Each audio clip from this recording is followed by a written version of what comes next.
To escape the brothel, the young girl risked everything by jumping from the 6th floor. But the desperate act didn't save her. It left her permanently paralyzed. Worse yet, the masterminds behind the operation kept her locked up for another 8 years, in a room without windows, without light. And you won't believe this, that brothel was located right across from a police station in Chongqing, and for 15 years, no one did anything. Over 2,000 girls were deceived, imprisoned, and forced into sex slavery. Dozens of clients a day, beaten, blackmailed with nude photos, and thrown into punishment rooms if they resisted. The mastermind was a woman, Wang Zi Yi. With a gentle voice and kind face, she was actually the most ruthless underworld queen in Chongqing, building a sex empire worth hundreds of millions of yuan. How did this woman manage to expand such a massive network? Who was backing her from the shadows? This case shocked all of China. Survivors recounted horrors worse than any horror film. Like and subscribe now, because what you're about to hear will make your skin crawl. The central figure in today's story is Wang Zi Yi, born in a poor rural village on the outskirts of Chongqing, where there was nothing but dry fields and bare feet in the mud. Her parents toiled under the sun year-round, while her eldest brother sat on death row for killing someone during an argument. In 1990, at just 16 years old, Wang Zi packed a few clothes and caught a long-distance bus to Chongqing, hoping to change her life. With her looks and charm, she quickly found work at karaoke bars, restaurants, and hair salons. None of the jobs lasted long, but at each stop she learned something new. How to win over men, how to lure customers, how to read greed in someone's eyes. After 4 years, she'd saved a decent amount, but clean money was scarce. Most of it came from the dirty side. In a place like Chongqing, you either crush your conscience or get crushed. In 1994, Chongqing exploded with beauty salons, spas, and massage parlors. On the surface, beauty services. Behind closed doors, endless under-the-table deals. Wang Zi Yi saw a golden opportunity. She immediately brought her younger sister, Wang Yuaning, to the city. The sisters rented a downtown storefront, decorated it lavishly, and hung a sign reading Beauty Salon with the slogan, "Touch Beauty, Touch Power." But it didn't go as expected. Few customers, high prices, and a saturated market. Within 3 months, the salon was drowning in debt. Refusing to give up, she spent her days in tea houses pouring drinks for guests just to eavesdrop on industry gossip. Then one guest casually revealed, "The salons that survive all rely on a side business." You get what I mean? From that moment on, Wang Zi Yi saw everything differently. It wasn't about beauty anymore. It was sex, wrapped in silk and gold. At first, she and Wang Yuaning used their own looks to attract clients. Then they recruited a few pretty, slim girls and trained them to serve. But there was still no stable customer base. Wei Hin continued bleeding money and was nearly bankrupt after 2 years. In 1996, just months away from closing down, a couple appeared. The man, in a silk shirt and gold-rimmed glasses, was Dao Minggu. With him was a sharp-featured woman, Zheng Guangyu. Both had been selling their bodies for years and had extensive ties to sex workers all over Chongqing. They saw Wang Zi as fertile ground. If they planted the right seeds, the harvest would be massive. "Let us manage the shop and you'll get rich," they proposed. The price, 50% of the profits. No questions asked. After a few nights of thinking, Wang Zi agreed. From that moment, the beauty salon officially became a disguised brothel. Zhang Guangyu began bringing in street prostitutes as beauty workers. From 3 to 10, then 20. Clients flooded in. Money rolled like a river. But they still weren't satisfied. The trio wanted to build their own empire with a stable supply chain. The plan began. They traveled to poor rural villages, advertising easy, high-paying jobs, receptionist positions. But it was all a trap for naive young girls. The girls were brought in to live in dorm-style rooms. Their phones were confiscated. Their IDs were taken for registration purposes. They were forced to pose nude for insurance paperwork, but really it was blackmail material. Anyone who resisted was dragged into a dark room, whipped, and humiliated in front of the others. With a labor force that was practically free, no wages, no contracts, no insurance, Wei Hin was quickly transformed. From a failing beauty salon into the most profitable front for prostitution in all of Chongqing. They advertised everywhere with the slogan, "Cheap prices, great service." Just 80 yuan, about the cost of a meal, bought 45 minutes of full service. Word spread like wildfire. Clients swarmed like flies to honey. Behind the dimly lit rooms was a living hell. New girls were trained, a euphemism for being beaten with electric cords, wooden sticks, and leather whips if they disobeyed. The rule was 10 clients per day. If not met, punishments followed: kneeling for hours, starvation, or being publicly beaten as a warning to others. Every punishment had one goal: break the will to resist. After a few months, the number of staff grew too quickly to manage. Wang Zi began recruiting her own family, brothers, sisters, relatives, as managers and supervisors. Still not enough, she hired thugs and gangsters as security. Their job: guard the premises, intimidate, and handle anyone who dared talk about escape. The Muyetim Beauty Salon had now become a disguised prison, functioning without bars. Wang Zi went even further. She introduced something called professional training, not in beauty skills, but in seduction, deception, and escape tactics in case of a police raid. The girls were put into drills. When the alarm rang, they had 25 seconds to dress and flee via a mapped escape route, through back doors, attics, or secret exits into nearby buildings. These drills were run like military exercises. If anyone ran the wrong way, delayed, or broke something, they were beaten, had meals withheld, or locked in a dark room for 24 hours. Wang Zi even hired men to pose as police officers. Wearing fake uniforms and handcuffs, they staged raids in the middle of the night. If any girl panicked, admitted to prostitution, or mentioned the manager's name, they were taken away for solitary punishment. Over time, some girls began showing signs of psychological breakdown, talking to walls, scratching their skin until it bled. Among the hundreds of girls who silently endured, some still resisted deep down. One of them was Xiao Zhen, the girl from the beginning of this story. One night in June 2003, alone in her 6th-floor room, Xiao Zhen pulled out a rope she had hidden under the bed for 2 months. She tied it to the window bars and began to climb. But malnutrition and prolonged trauma made her lose grip. She fell. When she regained consciousness, she was in a district hospital. Wang Zi and her henchmen were standing at her bedside, threatening her. When the doctor asked what happened, Xiao Zhen could only repeat what she'd been told to memorize: "I fell while cleaning the window." The hospital didn't investigate. After a few days of bandaging, Wang Zi took her away. For the next 8 years, paralyzed from the waist down, Xiao Zhen was kept in solitary confinement. She was only fed enough to stay alive. Over 15 years, from one tiny salon, Wang Zi and her ring expanded to 8 branches. Inns, tea houses, karaoke bars, all intricately disguised and smoothly operated. In total, they detained over 2,000 girls. Many tricked, kidnapped, or sold by their own families. Some were only 15 years old. Some had never known love. Only service and suffering. The operation ran not only above ground, but through 19 underground confinement sites scattered across Chongqing, places where light never reached. In a few years, it generated over 100 million yuan. The tea houses had poetic names: Hao Yi Jai, Quiet Vin Hian, Zining Zhou. But behind the flowing water sounds and red lanterns were filthy transactions soaked in sweat and tears. The most notorious of all, Liangdian Tea House, opened in 1998, right across the street from the Duzhong police station. A slap in the face of justice. A bold defiance in broad daylight. Liangdian opened daily at 2 p.m. The busiest time was after 8 p.m. Long lines of men queued for a number tag.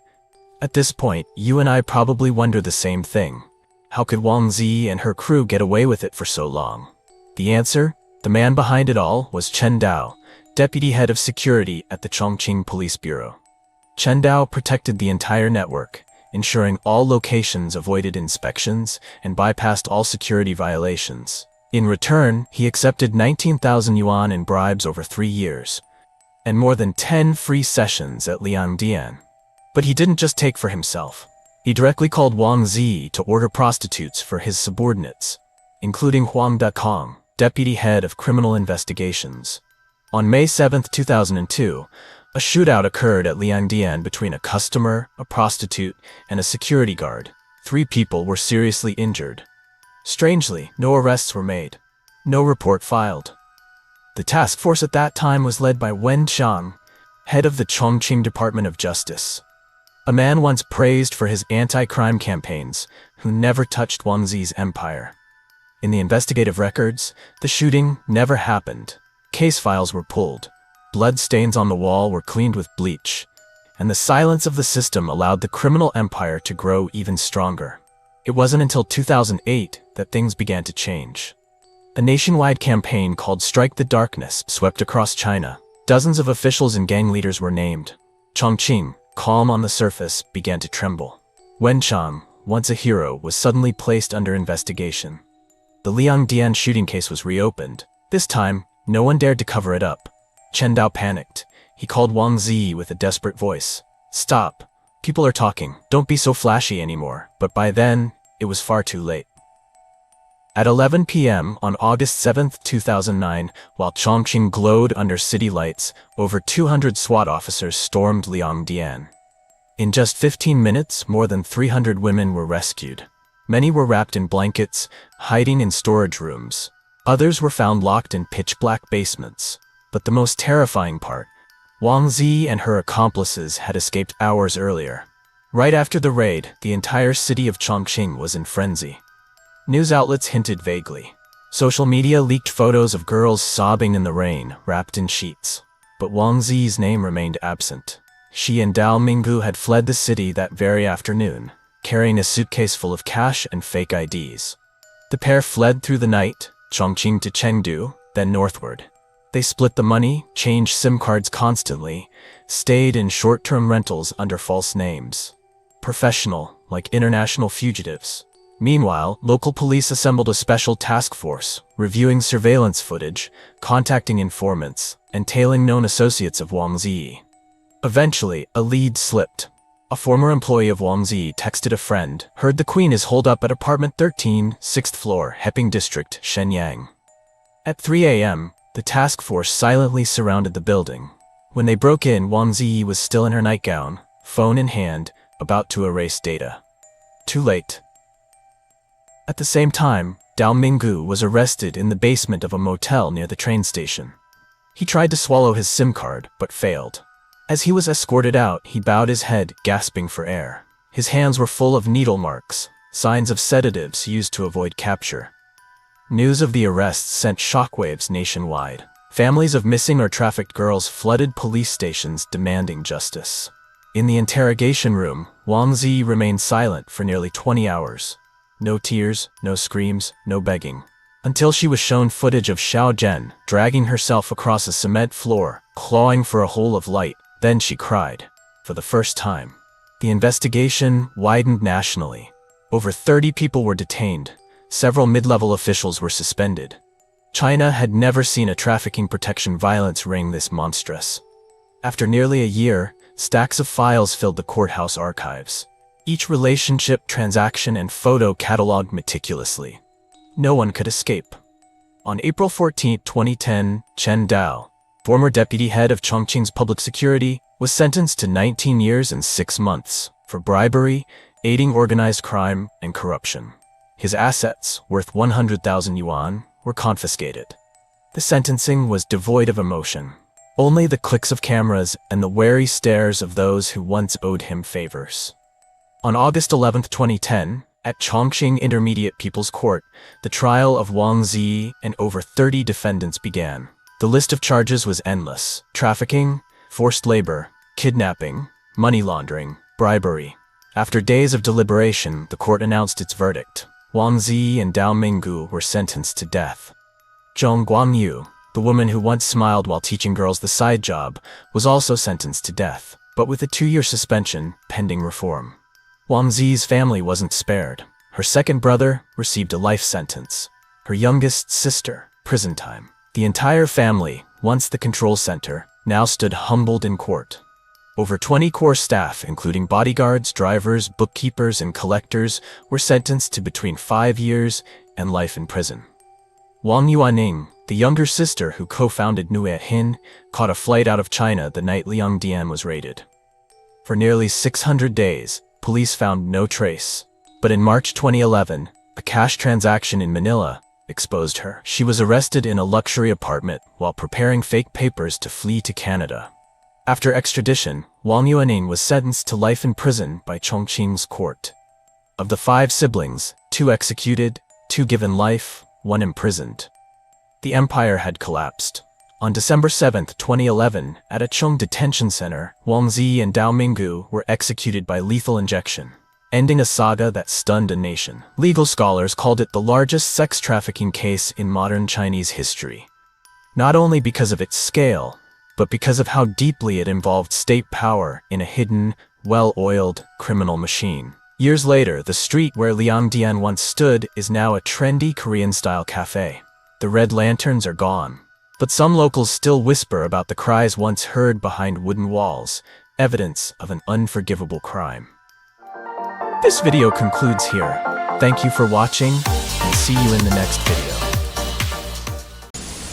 On May 10, 2009, in a small hotel in Baishu County, Hubei Province, China, a horrific murder took place, shocking the public. Inside the staff dormitory, a middle-aged man lay collapsed on the floor, with red liquid staining the ground. In the middle of the room, Deng Yujiao, a young waitress about 20 years old, was still gripping a fruit knife, her whole body trembling.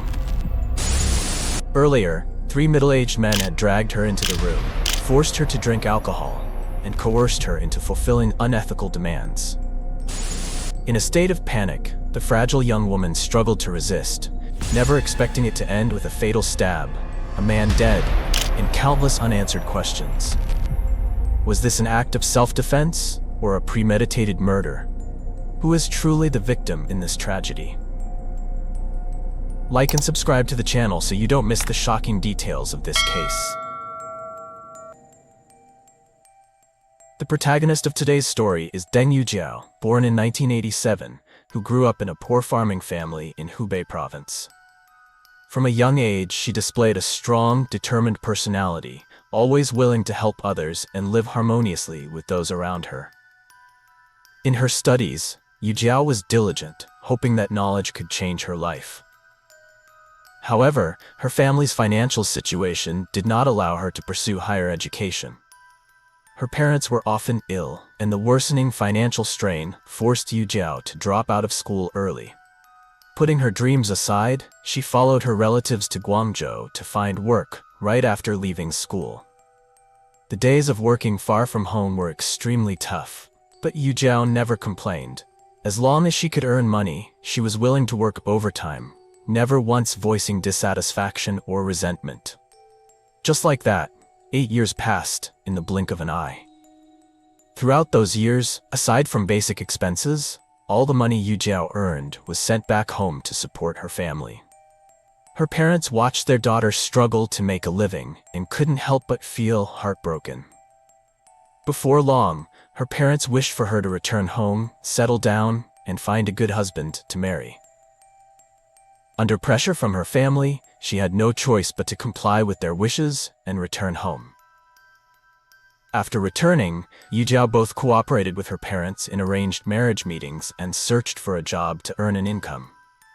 Eventually, she got a job as a waitress at a local hotel called Chongqing Dream City Hotel.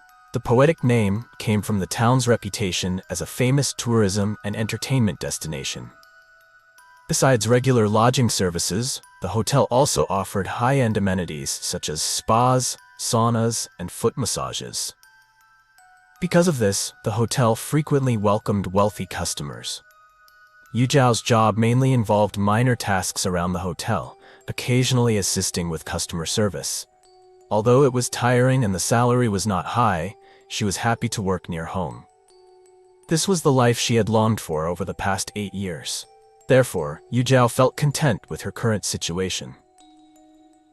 The hotel manager noticed that Deng Yujiao had an attractive appearance and repeatedly suggested that she move to work on the 3rd floor.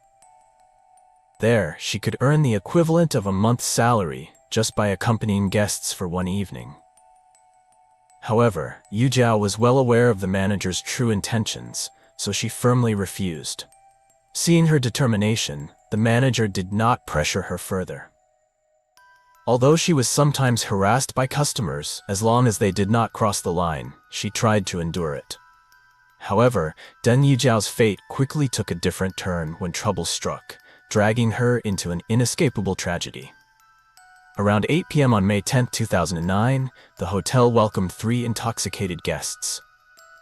They were Deng Guida, director of the Investment Promotion Office of Yatamguan Town, Badong County, Wang Dezhang, former deputy director of the same office, and another office worker with the surname Deng. These 3 men were regular customers of the hotel. As soon as they entered, they loudly commanded the staff, demanding to be taken to a bathing and relaxation area.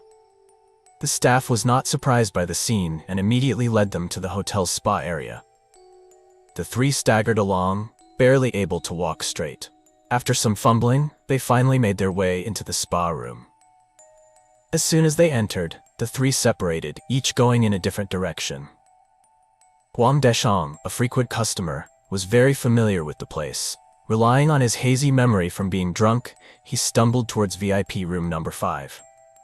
As soon as the door opened, his eyes lit up. Inside, a beautiful, delicate girl was folding towels. It was none other than Deng Yujiao. In the past, whenever he came to the hotel, Wang Dezhang had made inappropriate comments and even harassed Deng Yujiao. However, Yujiao was a strong-willed person who always firmly refused his advances. That day, intoxicated, he became even bolder. Without hesitation, he lunged at Yujiao, forcing her to bathe him. However, Yujiao remained steadfast in her stance, firmly refusing. She calmly explained that she was only a nail technician at the hotel and did not provide any special services. Deng Yujiao's outright rejection infuriated Wang Dezhang. He believed that, as a customer, he deserved to be well taken care of. However, what he received was cold rejection, which ignited his rage, completely overwhelming his reason. Wang Dezhang lunged at Yujiao, grabbing her tightly, attempting to force her onto the bed with evil intentions. Yujiao panicked, her whole body trembling.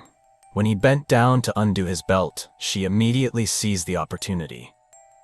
Summoning all her strength, Yujiao kicked him hard in the stomach. Wang Dezhang, caught off guard, lost his balance and stumbled backward, crashing onto the floor. Without hesitation, Yujiao sprang up and dashed out of the room, her heart pounding.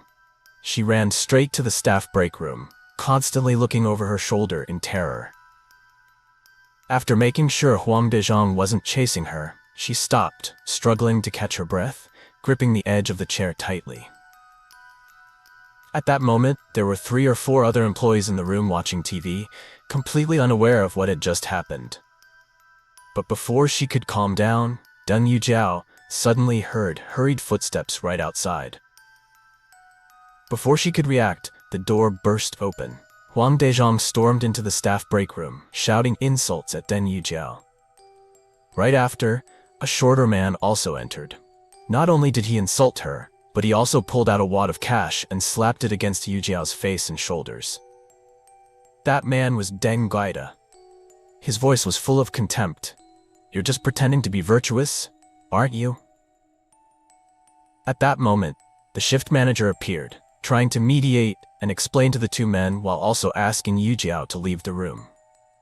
However, every time she tried to step out, the shorter man pulled her back, twice forcing her down onto a single-seat sofa. Not stopping there, he swung his hand and delivered a powerful slap to Deng Yujiao's cheek, leaving her dizzy. Yujiao struggled, trying to break free from the grip of the 2 drunk men, repeatedly shouting, "I'm just a nail technician. I don't do those things." However, the 2 men had no intention of stopping. On the contrary, they became even more aggressive, continuing to restrain Yujiao and mistreat her as they attempted to fulfill their twisted desires. As Deng Guida pulled her down onto the sofa, Deng Yujiao desperately tried to kick him away, but both men refused to let go. At this point, Yujiao was completely desperate. In a state of panic, her hand suddenly touched the nail knife hidden in her pocket.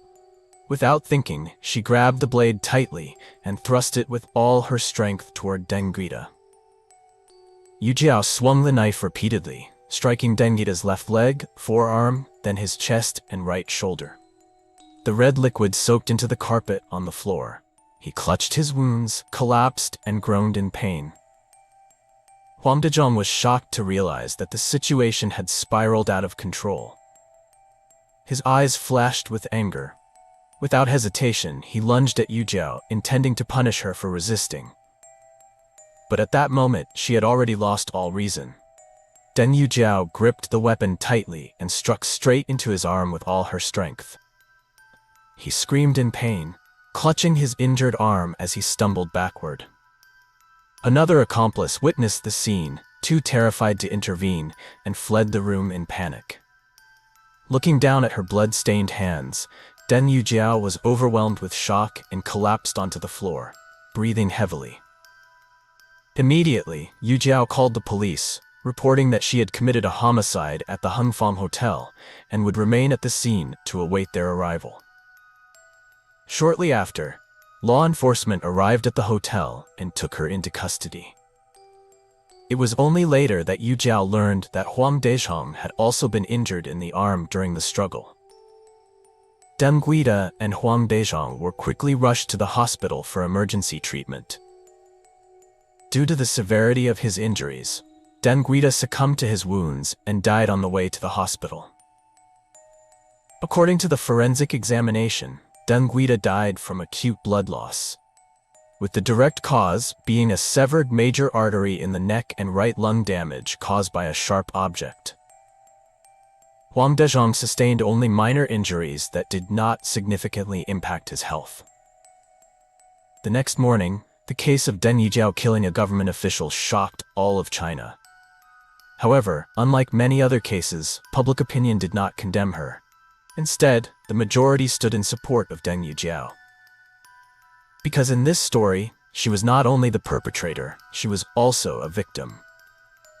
Netizens quickly expressed outrage, calling for the protection of women's rights, believing that Yujiao's actions were justified self-defense. The strong wave of support spread, with many demanding that the court declare her innocent. The phrases, "Deng Yujiao is innocent," and "a brave woman fighting against corrupt officials" flooded online platforms, turning into a widespread movement. Initially, the police investigation also determined that Deng Yujiao's actions were legitimate self-defense. However, because the case involved powerful individuals, the investigation process began to show signs of being delayed. Authorities hesitated and prolonged the case handling in an unusual manner. During the investigation, the police found a medication containing sedatives in Deng Yujiao's handbag. Immediately, Bajong County Police claimed that she showed signs of mental instability. Based on this, they decided to forcibly admit Yujiao to a psychiatric hospital for treatment, shifting the case in a completely different direction. After taking over the case, the investigative agency changed the report's contents twice. First, they modified the details, changing Huang Dezhong's act of forcing Deng Yujiao to provide special services to simply bathing service. Next, his act of forcing Deng Yujiao onto the bed was downplayed to pushing her to sit on the bed. Finally, the location of the incident was changed from the waiting room to a private room in the spa area. The purpose of these changes was clear: to downplay the severity of the case. What was originally a case of group assault and physical abuse, leading to homicide due to self-defense, was turned into a case of murder due to a personal dispute. Deng Yujiao, who should have faced at least 10 years in prison for assault, was now seen as having reduced responsibility simply because he was deceased. Meanwhile, Deng Yujiao, who was being held in a psychiatric hospital, was now at a disadvantage. Not only was she deprived of her freedom, but her criminal responsibility was increased, making it more likely that she would receive a severe sentence. After reviewing the case report, two well-known Beijing lawyers, He Lin and Xianan, immediately traveled to Badong to defend Deng Yujiao. Additionally, Fu Dezhong, a doctoral advisor at the Chinese Academy of Sciences, also spoke up in support of Yujiao. He declared that he would help her, a girl who had to drop out of school early to ensure that justice was served. Fu Dezhang announced that he would break precedent by accepting Deng Yujiao as his student and personally taking responsibility for her case. On June 16, 2009, the Deng Yujiao case attracted massive public attention, forcing the Hubei Provincial People's Court in Badong County to hold a public trial. The trial began at 7 a.m., but by early morning, hundreds had already gathered in front of the court, holding banners and signs in support of Yujiao. In the end, the court acknowledged that Deng Yujiao's actions were justified resistance against the assault by Deng Guida and Huang Dezhang. However, the final verdict was shocking. The court ruled that her self-defense had exceeded the necessary limits, constituting intentional injury. As a result, Deng Yujiao was held criminally responsible for excessive self-defense under the law. After the trial, Deng Yujiao was sent to the Hubei Provincial People's Hospital and Wuhan Psychiatric Hospital for a psychiatric evaluation. The evaluation concluded that she suffered from bipolar disorder, which limited her criminal liability. Given that Yujiao voluntarily surrendered and showed remorse, the court decided to exempt her from criminal responsibility. As for Huang Dezhang, who was directly involved in the case, he was severely punished, dismissed from his position, and expelled from the party. The other official, although not directly violating the law, was also dismissed due to his involvement in the case. The Dream City Hongfeng Hotel was also placed under investigation and subjected to legal scrutiny. After the trial, Yujiao's family expressed satisfaction with the verdict and confirmed that they would not appeal. And so, a case that had shaken public opinion finally came to a close, marking a dark chapter in legal history. Later, lawyer Luo Xiang revealed that the decision to exempt Yujiao was not coincidental. He stated that he had received guidance from a legal expert who played a crucial role in altering the case's outcome. According to Chinese law, if a person resists an illegal assault and causes harm to the attacker, it is considered justified self-defense and does not constitute a crime. In Deng Yujiao's case, Deng Guida and Huang Dezhang committed acts of coercion, assault, humiliation, and serious violation against her. These actions were not only morally reprehensible, but also serious violations of the law that should never be tolerated. Meanwhile, Deng Yujiao, in resisting their attack, unintentionally caused the death of her assailant. Her actions were entirely an act of self-defense. However, according to criminal law, an act of self-defense must be proportional to the level of danger posed by the attacker and should not exceed necessary limits. In this case, the court ruled that Deng Yujiao's actions had exceeded the limits of justifiable self-defense. The main reason was that at the time of the incident, besides Deng Yujiao, Deng Guida, and Huang Dezhang, there were also other employees in the room.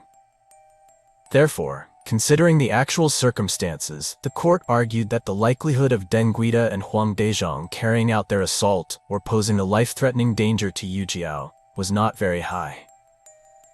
The case of Deng Yujiao was not just a personal victory, but also marked an important milestone in the fight for social justice. This story reminds us that, in every situation of injustice, the law must serve as the strongest pillar of protection for every individual. What do you think about this case? Leave your thoughts in the comments below to join the discussion. This video concludes here. Thank you for watching, and see you in the next video. From the temple to the abyss, the respected abbot exposed. The case shocked all of China when a revered monk spent millions of yuan to have an affair with a female streamer. However, this woman was already married. This placed the monk in a difficult position. Either pay to keep everything quiet or risk exposure and have his life completely ruined. What would the amorous monk choose? Would he be easily intimidated? Don't take your eyes off the screen. This video will reveal one of the most notorious scandals in Chinese history. Like and subscribe to the channel to uncover the entire story with us right now. Chengdu, China. A place renowned for its vast forests of rosewood. This rare and valuable wood is highly sought after by the wealthy, symbolizing power and prestige. In the rosewood furniture business, the couple Xiao Tai and Qian Ma were once industry leaders. They owned a high-end furniture brand, supplying luxurious wooden tables, chairs, and cabinets worth hundreds of thousands of yuan. However, when the COVID-19 pandemic struck, businesses shut down. Customers stopped visiting showrooms, and their business fell into crisis. To salvage the situation, Xiao Tai turned to live streaming sales. At first, she was just an ordinary seller, but thanks to her beauty and eloquence, she quickly became the top female streamer in the wooden furniture industry. With a sultry appearance and bold fashion choices, her live sessions attracted a large audience of wealthy male customers. At the end of 2020, a mysterious big spender appeared in her live stream. He repeatedly made enormous purchases, with each transaction amounting to hundreds of thousands of yuan. In the live streaming world, such generous customers were known as Big Boss, a title reserved for VIP clients with significant influence. Xiao Tai quickly took notice of this Big Boss. No one knew his true identity, only that whenever he entered the live stream, he caused a storm with his extravagant orders. From that moment, Big Boss became Xiao Tai's #1 VIP customer. But it seemed that money wasn't his only motive. After making a large purchase, Big Boss privately messaged Xiao Tai, asking for her WeChat information. This wasn't unusual, as many VIP customers wanted direct contact for better service. Xiao Tai didn't hesitate and immediately accepted the friend request from her generous client. Their relationship began with casual conversations about furniture and rosewood. But gradually, things took a different turn. "You're truly sophisticated in sales, not only knowledgeable, but also with a unique aura." A message from Big Boss. The compliments became more frequent, and heart emojis occasionally appeared in their chats. As days passed, the boundary between seller and customer began to blur. 2 months later, right after the Lunar New Year in 2021, after exchanging hundreds of messages, they decided to take the next step, meeting in real life. On February 24th, a flight was booked, with the destination being Chengdu, Sichuan, where Big Boss resided. Xiao Tai didn't tell her husband much, only mentioning that she had an important meeting with a major client. A 5-star hotel in the heart of Chengdu glowed under the city lights. Xiao Tai, dressed in a seductive red dress, stepped into the grand lobby, her eyes filled with both curiosity and excitement. When the VIP room door opened, her heart skipped a beat.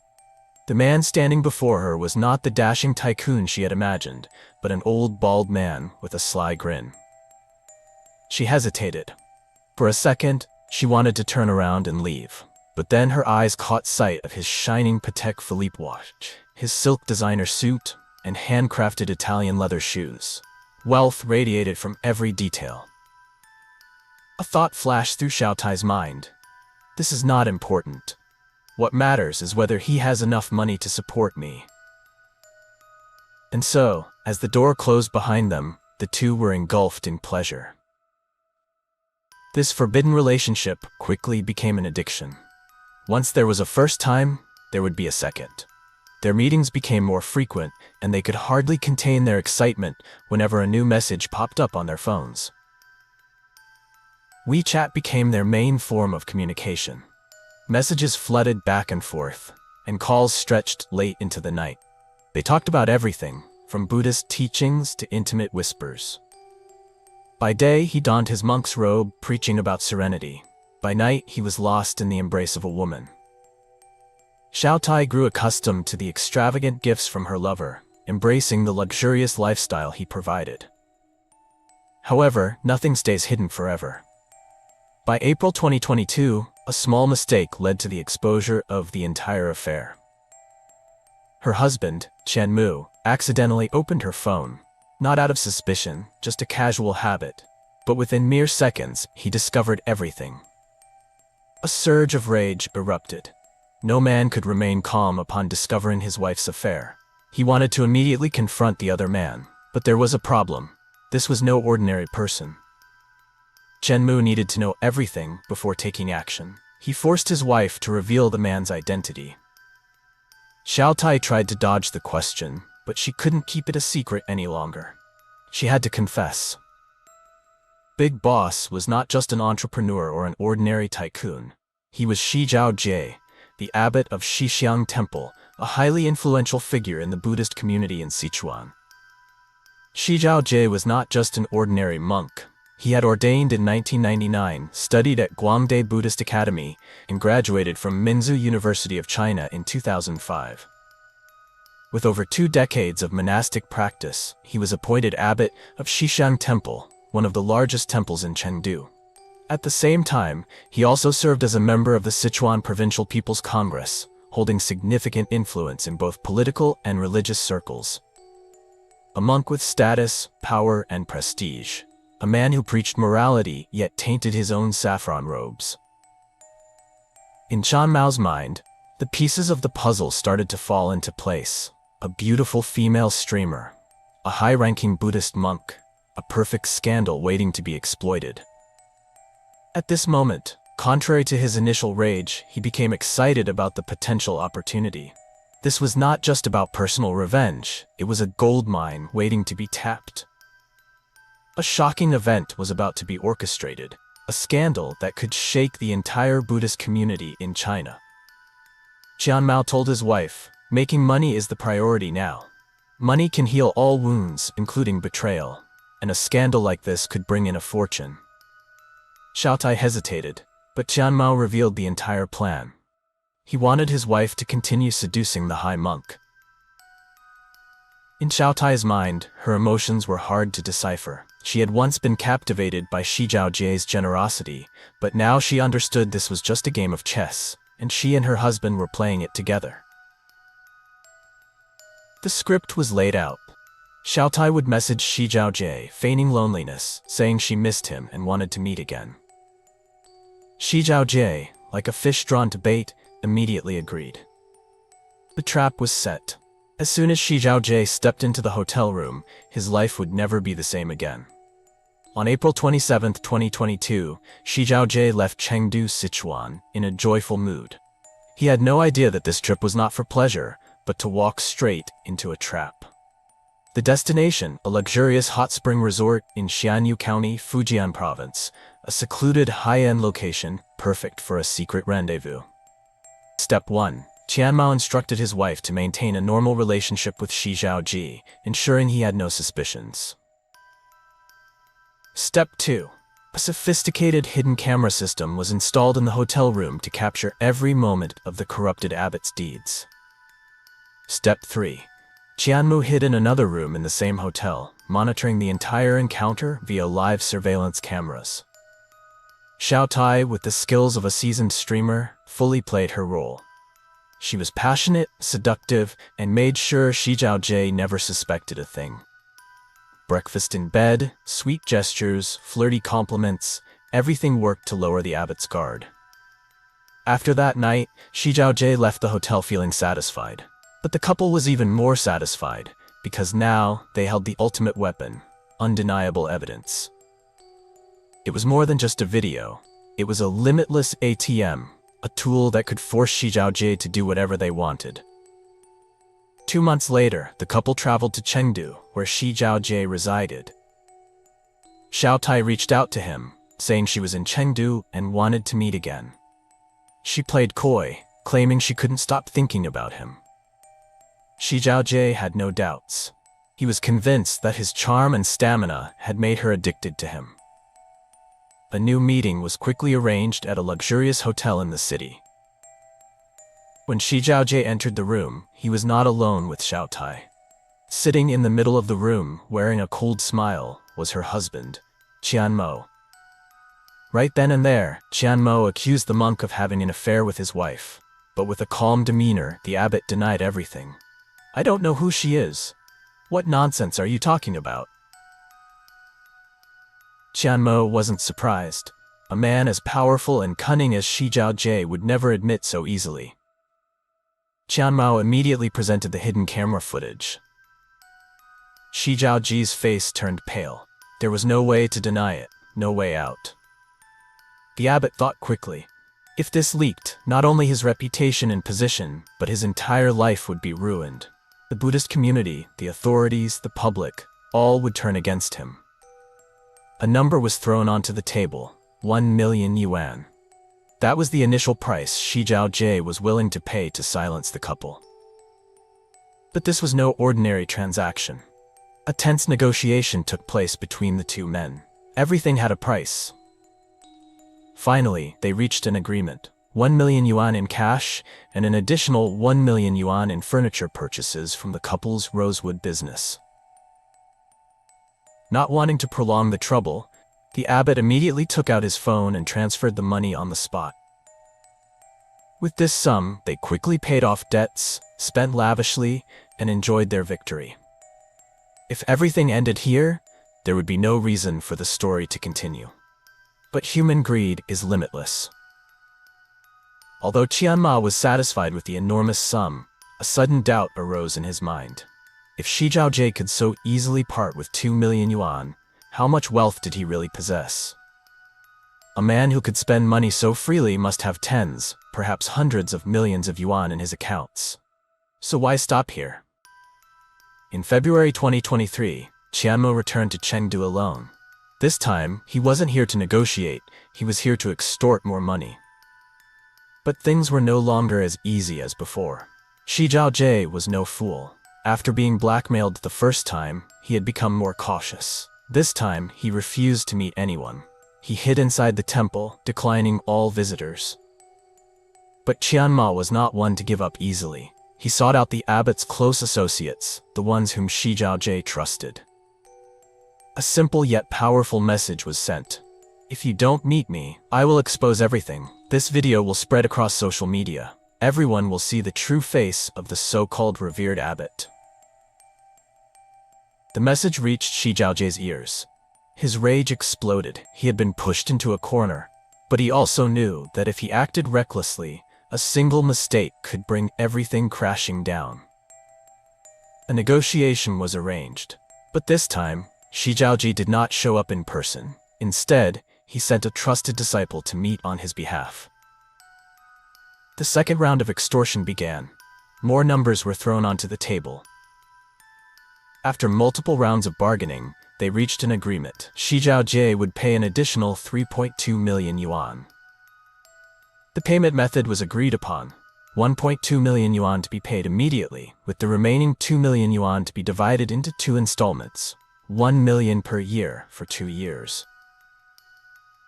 Unlike the first 2 million yuan he foolishly paid, this time Shi Zhaojie decided to use a safer method. He proposed a written agreement, a legal document outlining clear conditions. The couple must promise never to contact, threaten, or demand money from him again. When Qianma received this request, he was momentarily surprised, but then shrugged and accepted. In his mind, money was the only thing that mattered, and that piece of paper was just a formality. Once the money was secured, nothing else mattered. After the agreement was signed, Shi Zhaojie immediately transferred 1.2 million yuan into Qianmao's account. With both extortion attempts combined, the couple had now taken a total of 5.2 million yuan. Qianma was satisfied with his victory. Everything had gone smoothly, just as planned, easier than he had ever imagined. But he didn't expect the disaster that would soon follow. Shi Zhaojie had reported the blackmail to the police. With solid evidence in hand, the police immediately detained both Qianmo and Xiao Tai for investigation. The evidence was overwhelming. Messages, transfer records, and the signed agreement bearing the couple's signatures. This was the ultimate reversal. No longer a mere case of blackmail, this had now become a highly organized fraud and embezzlement case. According to police investigations, the 3.2 million yuan transferred during the second negotiation fell under serious violations of Chinese criminal law. The case swiftly moved to trial. Prosecutors charged the couple with deliberately setting a trap and defrauding a high-ranking individual to extort large sums of money. In the official indictment, Qian Ma was identified as the mastermind, the one who planned and carried out the blackmail. Xiao Tai was labeled as an accomplice, the one who directly lured the victim but did not orchestrate the scheme. As a result, Xiao Tai received a lighter sentence than her husband, but that didn't change the fact that both of them would face justice. As for Shi Zhaojie, he may have skillfully turned the tables, pushing the couple into prison, but he himself did not escape unscathed. When Shi Zhaojie filed his police complaint, he never anticipated the fallout that would come from it. He only wanted to break free from the blackmail. But he underestimated the curiosity of the public. Where did the money come from? This was the crucial question. How could a monk so easily take out 5.2 million yuan to settle a sex scandal? This immediately raised suspicion. On October 8th, a journalist from the Sichuan Provincial Bureau of Culture and Religious Affairs revealed shocking news.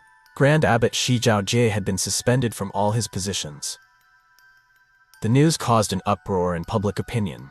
If he was truly innocent, why was he suspended?